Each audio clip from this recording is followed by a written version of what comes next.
Okay, great. Thanks everybody for being here. As you know, we announced last night that the MTA has substantially increased the frequency and intensity of efforts to clean and disinfect our system in the wake of the first reported case, now two, of the novel coronavirus in New York City. This effort started for real last night. There's been a second case reported in Westchester, as you all know. At this moment, we don't know whether that patient traveled to New York City using public transportation or not. To be clear, we're transportation experts, not medical experts. As such, we're following the guidance of the CDC, the State Department of Health, and public health professionals. We want New Yorkers to know that we're doing everything possible to keep our customers safe. Your safety is our highest priority, and as such, we're going above and beyond recommendations from health experts to disinfect the system.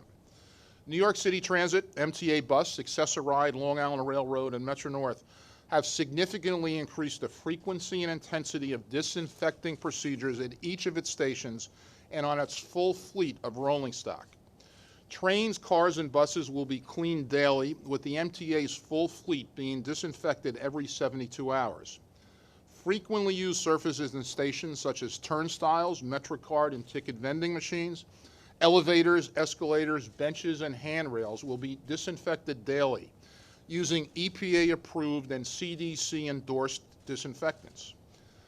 Update. So far, New York City Transit has disinfected 427 stations starting at 5 o'clock last night and 1,905 cars.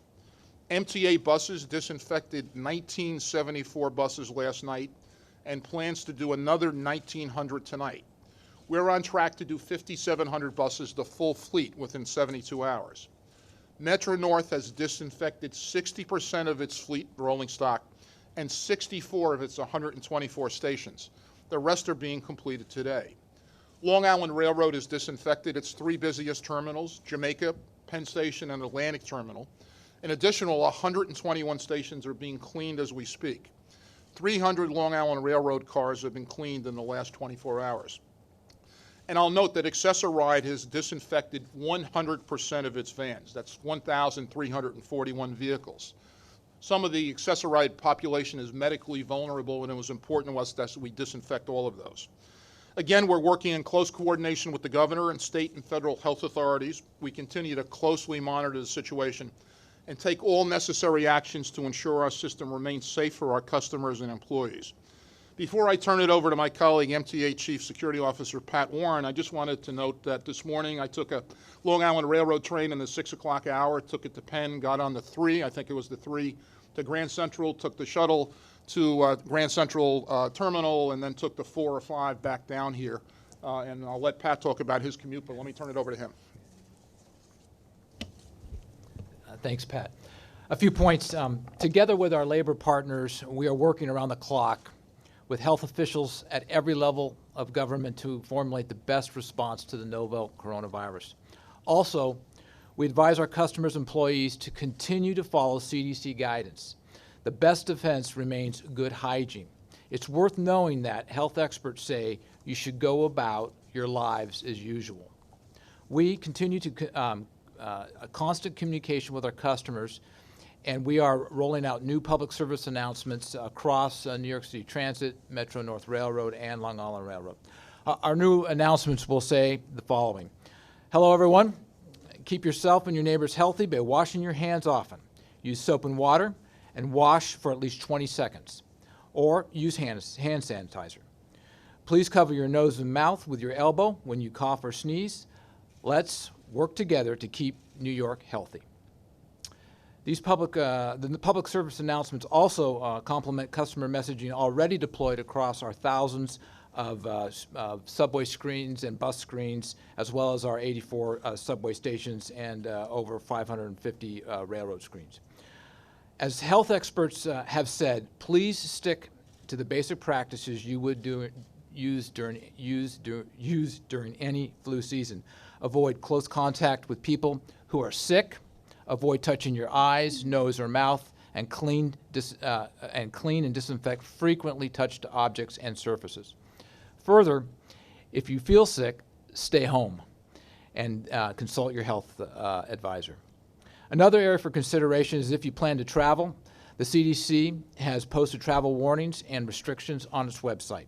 These include if you have symptoms and have recently traveled to China, Iran, or at risk areas such as Italy and South Korea, or you have been in close contact with someone who has been in those areas, seek medical attention.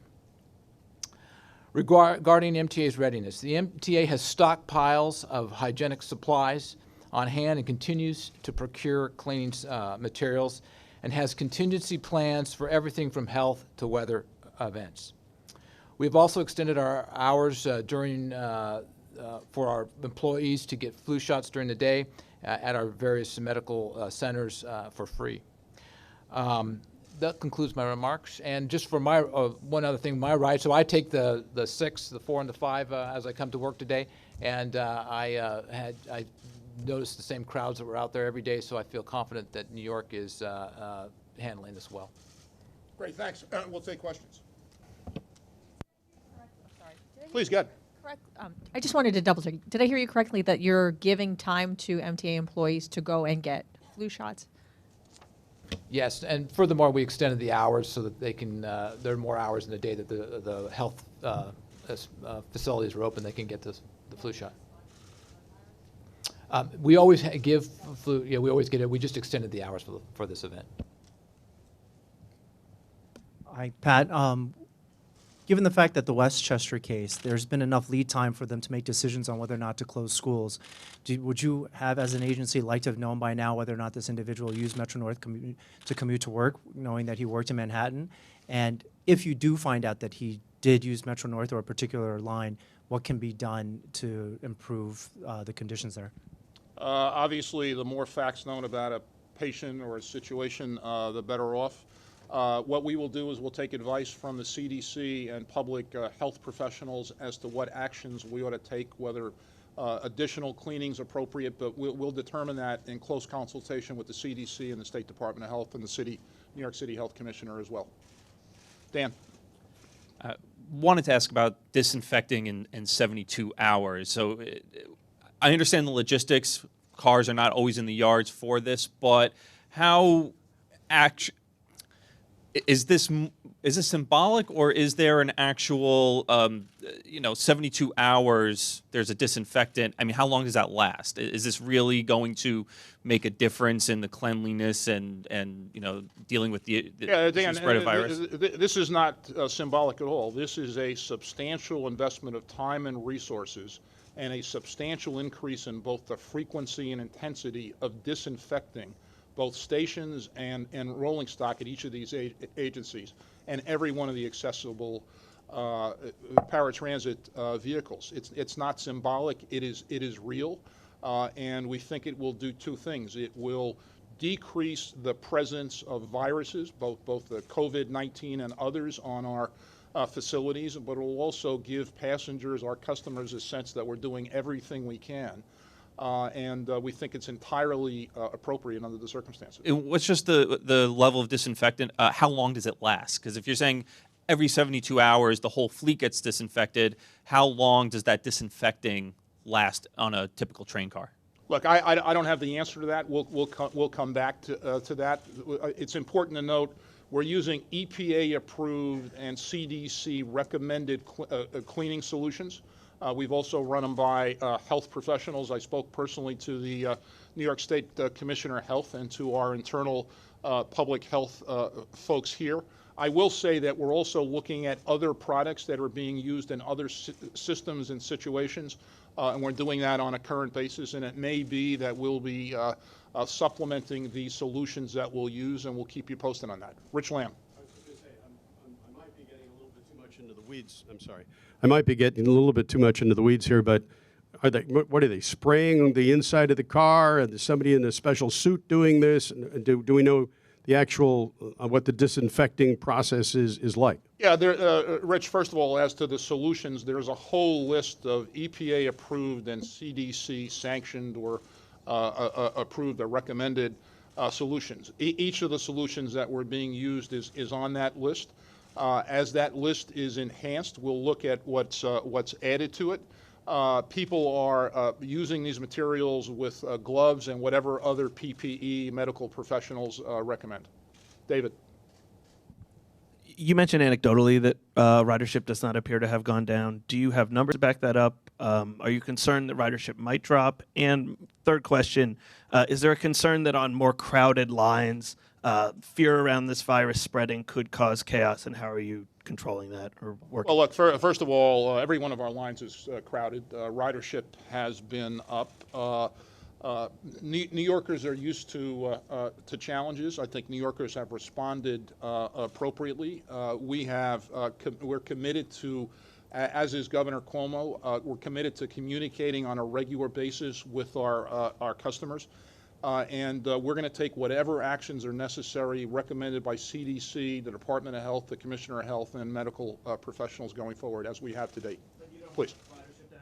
Yeah, sorry, David. The ridership data right now, we believe it's unchanged. Certainly, that's my anecdotal. I've asked Mario and his teams to look at the ridership. There does not appear to be any increase in bridge and tunnel crossings. And ridership anecdotally and from employees, Long Island Railroad, Metro North, subways, buses, paratransit is what we'd expect this time of year. Please. Thank you.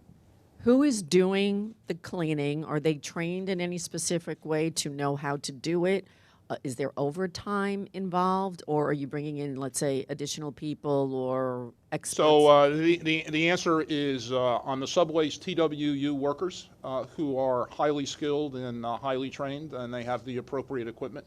On the Long Island Railroad and Metro North, Long Island Railroad and Metro North forces, these folks are used to cleaning and disinfecting stations and rolling stock. We're just doing it with a much higher degree of intensity and frequency. Clayton. You mentioned that you're cleaning the accessoride vans, but you're doing more and more rides with taxi cabs now. What conversations have you had with the TLC and taxi cab operators about sanitizing those vehicles?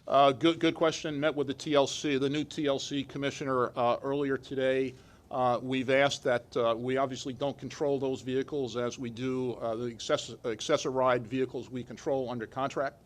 Metro North, Long Island Railroad, New York City Transit, obviously we own and operate those, and we've asked those providing services to our accessible customers that the same precautions be taken. And you're following up with them to make sure they're doing that? We are. Please. Good afternoon. So I read that there would be PSAs in the subway. So what would the message be? I'm going to turn to my colleague who will. Another dramatic. Yes. You really want me to read again? All right. I do. All right.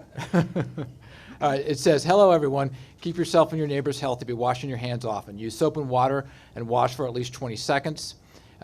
Or use hand sanitizer. Please cover your nose and mouth with your elbow when you cough or sneeze. Let's work together to keep New York healthy. It was a little more emotive the first time. Yeah. And sorry, how often would that be said? It's woven into our regular routine of announcements. So frequently, I don't know how often it is, but it's frequent. Alfonso, sorry. Hi.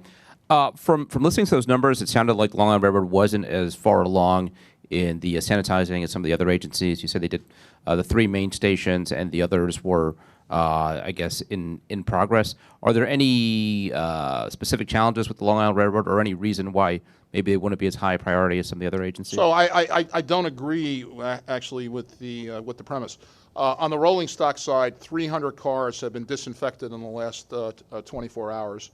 And as I said, Long Island Railroad's on the same 72-hour schedule. 120, so Jamaica, Penn, and other stations were disinfected last night. An additional, the remaining stations are being disinfected as we speak. And the stations on the Long Island Railroad will be, as in the case of Metro North and the subways, disinfected every day. Mark.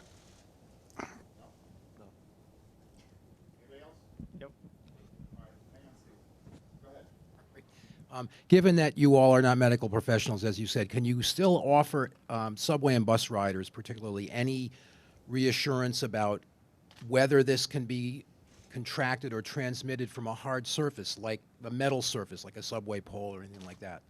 So that's why we're disinfecting the cars, and that's why we're disinfecting the stations. The advice, the actions we're taking are based on the advice of CDC, the State Department of Health, the New York City Department of Health Commissioner, and public health professionals. Cleaning and disinfecting rather hard surfaces is part of the recommendation. It's part of the protocol. We're going to do it in stations, we're going to do it in cars, and we'll do it as long as this situation prevails. Steve? As far as this coronavirus, as soon as an infected person gets on a train car and touches a pole, the virus is going to be on that pole. So even if you just cleaned it, that car will now be infected for another 72 hours. So I guess I'm just curious what First, I don't agree with the premise that the car is infected, right? the pole, if someone touches a Yeah, pole. the virus may be for some period of time present and a risk to customers, just to be clear. So why go through so much effort to clean the cars every 72 hours? Is there a different cleaning method that could be done that would be more effective? Well, we think we're using we're using EPA recommended and CDC recommended cleaning solutions. So point one. Point two, we're going to be we're actively exploring since last week the use of other solutions that either are not on the EPA list and perhaps ought to be included. So we're going to see what other systems around, and we've reached out to, for instance, transit systems in Japan, in Europe, and obviously those around the United States. We think what we're doing is, frankly, the most aggressive, and the increase in frequency and intensity we think is the appropriate action, and it's all based on advice of medical professionals. That's the way we've conducted ourselves since this situation arose, and we're going to continue to do that going forward. Rich. So just one, I'm trying to get a sense of how the cleaning is being done. Are they wiping it down by hand?